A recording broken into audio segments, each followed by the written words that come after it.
പ്രിയ സജ്ജനങ്ങളെ, സദനമസ്കാരം. ഏകാത്മകതാ സ്തോത്ര പഠനത്തിൽ 28ാമത്തെ ശ്ലോകത്തെ കുറിച്ചാണ് നാം ചിന്തിച്ചുകൊണ്ടിരിക്കുന്നത്. രാമകൃഷ്ണോ ദയാനന്ദോ രവീന്ദ്രോ രാമമോഹന രാമതീർത്ഥോ അരവിന്ദശ്ച വിവേകാനന്ദ ഉദ്യശാഹ. ഇന്ന് നമുക്ക് ചിന്തിക്കേണ്ടത് ഗോസ്വാമി തീർത്ഥരാം. പഞ്ചാബിലെ മുരളിവാല ഗ്രാമത്തിലാണ് ഹീരാനന്ദിന്റെ പുത്രനായി ഗോസ്വാമി തീർത്ഥറാം 1873 ഒക്ടോബർ 22 ദീപാവലി നാൾ ജനിച്ചത്. അച്ഛൻ പൗരോഹിത്യം ചെയ്തു നേടുന്ന തുച്ഛമായ വരുമാനം മാത്രമായിരുന്നു ആ കുടുംബത്തിൻ്റെ ജീവിതമാർഗം. അമ്മ ചെറിയ നാളിലേ മരിച്ചതിനാൽ വലിയമ്മയാണ് വളർത്തിയത്. അച്ഛനും വലിയച്ഛനും ഗുരുദാസും തീർത്ഥരാമനെ പഠിപ്പിച്ചു. പഠിക്കാൻ മിടുക്കനായിരുന്നു. എന്നാൽ വെറും 10 വയസ്സിൽ എട്ടും പൊട്ടും തിരിയാത്ത കാലത്ത് അച്ഛൻ വിവാഹം ചെയ്യിപ്പിച്ചു. എങ്കിലും പഠിത്തത്തിൽ ശ്രദ്ധ നഷ്ടപ്പെട്ടില്ല. ആധ്യാത്മിക ജീവിതം നയിച്ചിരുന്ന ധന്നാറാം തീർത്ഥരാമന് ഡിഗ്രി പഠനം തീരുന്നതുവരെ ഗുരുവും മാർഗദർശനവുമായിരുന്നു. രണ്ടുപേരും തമ്മിലെഴുതിയ 1000 കത്തുകൾ പ്രസിദ്ധീകരിക്കപ്പെട്ടിട്ടുണ്ട്. മറ്റു കുട്ടികളെപ്പോലെ കളിയിൽ യാതൊരു രുചിയും തീർത്ഥരാമൻ പ്രദർശിപ്പിച്ചില്ല. നിരന്തര വായനയും ചിന്തിക്കലുമായിരുന്നു അദ്ദേഹത്തിൻ്റെ സ്വഭാവം. ഇന്റർമീഡിയറ്റിന് സംസ്കൃതം എടുത്താണ് പഠിച്ചത്. ഇംഗ്ലീഷിലും നല്ല പ്രാവീണ്യം നേടി. ഒന്നാമനായി ഇന്റർമീഡിയറ്റ് പരീക്ഷ പാസ്സായതിനാൽ നഗരസഭ ഒരു തുക പുരസ്കാരമായി എല്ലാ മാസവും നൽകാൻ തുടങ്ങി. ഇതുകൊണ്ട് ലാഹോറിൽ BA-ക്ക് ചേർന്നു. BA 1-ാം വർഷത്തിൽ ഒന്നാമനായി പാസ്സായി. എങ്കിലും ഇംഗ്ലീഷ് പരീക്ഷയിൽ 2 മാർക്കിന് തോറ്റുപോയി. ഇതുമൂലം സ്കോളർഷിപ്പ് നഷ്ടപ്പെട്ടു. ജോലി നോക്കാതെ തുടർ പഠനം നടത്തിയതിൽ ദേഷ്യപ്പെട്ട് പിതാവ് ഭാര്യയെ കൂടെയാക്കി തിരിച്ചുപോയി. തീർത്ഥരാമൻ്റെ അടുക്കൽ ഒരു ഉപായമേ ഉണ്ടായിരുന്നുള്ളൂ: പ്രാർത്ഥിക്കുക. യാതൊരു വരുമാനവുമില്ലാതെ വീട് നോക്കാനും പഠിക്കാനും ആവില്ലല്ലോ. പ്രാർത്ഥന ഫലം കണ്ടു. കോളേജിൽ കച്ചവടം നടത്തിയിരുന്ന ജണ്ടുമാൽ എന്നയാൾ വസ്ത്രവും ഭക്ഷണവും നൽകാമെന്ന് അടുത്ത ദിവസം രാവിലെ തന്നെ ഏറ്റു. ഒരജ്ഞാതൻ കോളേജിൽ ഫീസ് കൊടുത്തു തുടങ്ങി. പ്രിൻസിപ്പളും മാസം 30 രൂപ കൊടുക്കാമെന്നിട്ടു. എല്ലാം കൊണ്ടും ജീവിതം അങ്ങനെ മുന്നോട്ടു നീങ്ങി. കോളേജിൽ പഠിക്കുമ്പോഴാണ് സ്വാമി വിവേകാനന്ദൻ ലാഹോറിൽ വന്നത്.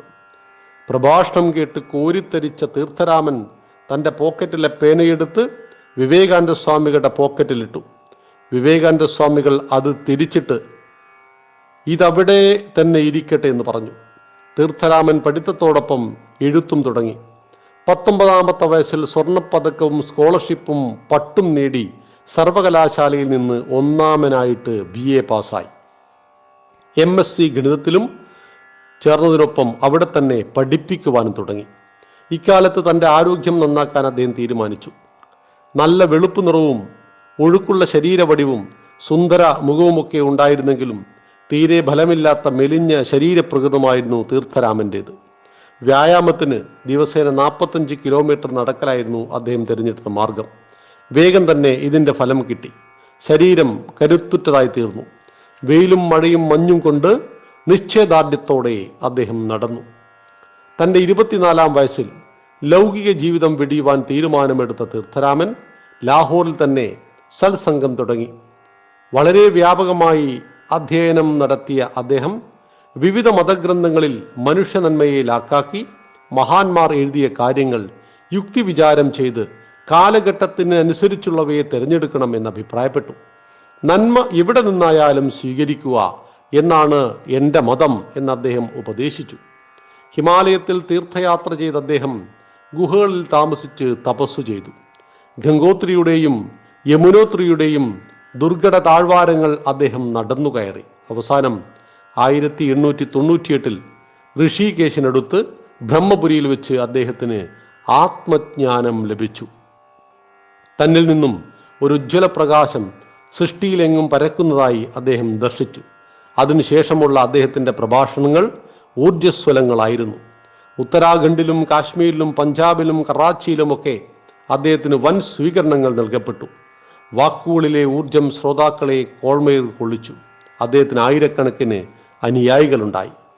ഞാൻ ഭാരതമാണ്, കന്യാകുമാരി എൻ്റെ പാദവും ഹിമാലയം മകുടവുമാണ്. ചേരവും ചോളവും എൻ്റെ പാദങ്ങളും പഞ്ചാബും ബംഗാളവും ബാഹുക്കളുമാണ്. ഗംഗയും സിന്ധുവും എൻ്റെ മുടിക്കെട്ടാണ്. വിന്ധ്യൻ എൻ്റെ അരഞ്ഞാണമാണ്. 50 വർഷത്തിനുള്ളിൽ ഭാരതം ആത്യന്തം ഉജ്ജ്വലമായി ഉണരും. 100 രാമന്മാർ നാടിനും ധർമ്മത്തിനും വേണ്ടി ജീവിതമൊഴിഞ്ഞു വെക്കും അദ്ദേഹം പ്രവചിച്ചു. ജീവിതമെന്നാൽ കുടുംബ ജീവിതമല്ല, സാമൂഹ്യ സേവനം ചെയ്തുകൊണ്ടുള്ള ദേശീയ ജീവിതമാണ് യഥാർത്ഥ ജീവിതം.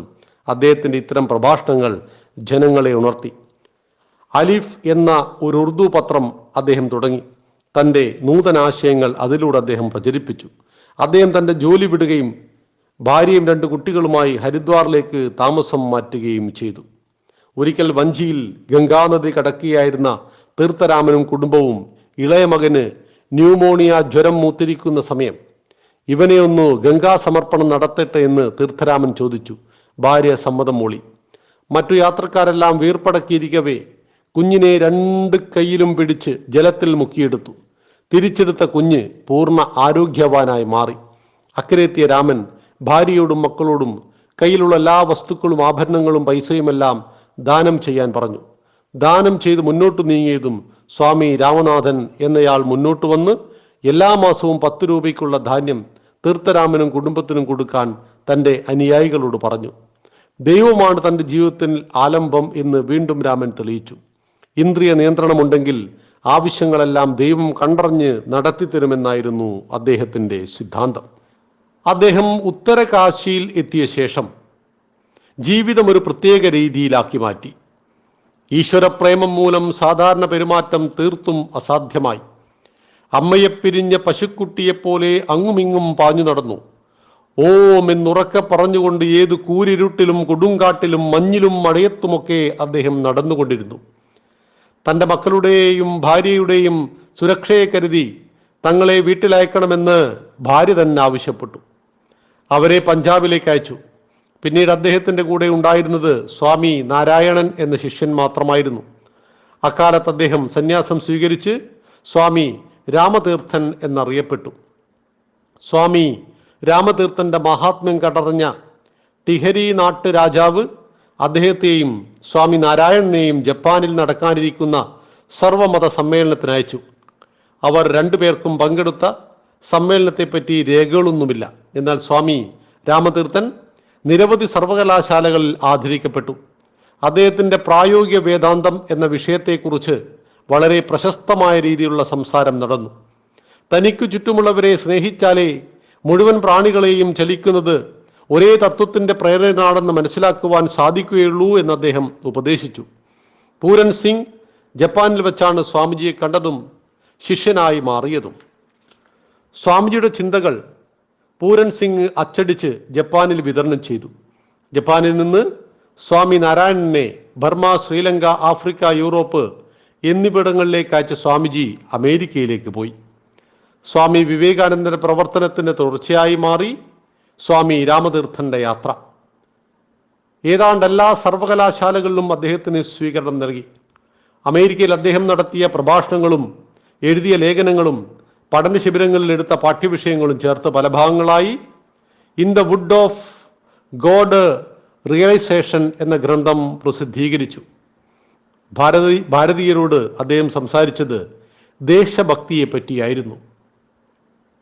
കോട്ടും പാൻറ്റും ഷൂസും ധരിച്ചിട്ടും തലപ്പാവ് ധരിക്കാത്തതിനെ പറ്റി ഒരാൾ ചോദിച്ചപ്പോൾ രാമൻ്റെ തലയിൽ എപ്പോഴും ഭാരതമാണ്, അമേരിക്കക്ക് അതിൻ്റെ താഴെ സ്ഥാനമുള്ളൂ എന്നാണ് സ്വാമിജി നൽകിയ മറുപടി. ഇന്ന് ഭാഗ്യസൂര്യൻ അമേരിക്കക്ക് മുകളിൽ തിളങ്ങുന്നു. 100 കൊല്ലം മുമ്പ് ഈ ഭൂഖണ്ഡത്തെപ്പറ്റി ലോകത്തിന് അറിയില്ലായിരുന്നു. ഇനി ഭാഗ്യസൂര്യൻ കിഴക്കോട്ട് നീങ്ങി ഭാരതത്തിനു മേൽ ഉദിക്കണം എന്ന് അദ്ദേഹം ഭാരതീയരെ ആഹ്വാനം ചെയ്തു. ലോകത്ത് നല്ലവർക്കെല്ലാം സഞ്ചാര സ്വാതന്ത്ര്യം വേണം, ഇതിന് രാഷ്ട്രങ്ങൾ തടസ്സമാവരുത് എന്ന് പറഞ്ഞ അദ്ദേഹം ഓരോരുത്തരും സ്വന്തം രംഗങ്ങളിൽ ലോകനന്മയിലാക്കി പ്രവർത്തിക്കുന്ന ഒരു ലോകമുണ്ടാകണമെന്ന് സ്വപ്നം കണ്ടു. ക്രിസ്തുവിൻ്റെ 2ാം വരവ് എന്നാണ് അമേരിക്കയിലെ പത്രങ്ങളും ബുദ്ധിജീവികളും അദ്ദേഹത്തെ വിശേഷിപ്പിച്ചത്. 2.5 വർഷത്തെ വിദേശയാത്ര നടത്തി തിരിച്ചെത്തിയ സ്വാമി രാമതീർത്ഥന്റെ മടങ്ങിവരവ് നാട് ആഘോഷമാക്കി മാറ്റി. നിരവധി സർവകലാശാലകളിലും നഗരങ്ങളിലും എല്ലാ രംഗങ്ങളിലുമുള്ള നേതാക്കന്മാരും പ്രമുഖരും മത്സരിച്ച് സ്വീകരണം നൽകി. അദ്ദേഹത്തിൻ്റെ കറകളഞ്ഞ ദേശഭക്തിയും പൂർണ്ണജ്ഞാന അവസ്ഥയും എല്ലാവരാലും പുകഴ്ത്തപ്പെട്ടു. 33 വയസ്സായപ്പോൾ രാമന്റെ പേന എഴുത്തു നിർത്താൻ പോകുന്നു എന്ന് അദ്ദേഹം സ്വാമി നാരായണനോട് സൂചിപ്പിച്ചു. അക്കാലത്ത് അദ്ദേഹം ഗംഗാതീരത്ത് ഹരിദ്വാറിനടുത്ത് ഒരു കടയിലാണ് താമസിച്ചിരുന്നത്. ഗംഗയിൽ കുളിക്കാനിറങ്ങിയ അദ്ദേഹത്തെ പിന്നെ കണ്ടുകിട്ടിയില്ല. ഗംഗാമാതാവ് ഗംഗാപുത്രനെ ഹൃദയത്തിലേക്ക് ഏറ്റുവാങ്ങി.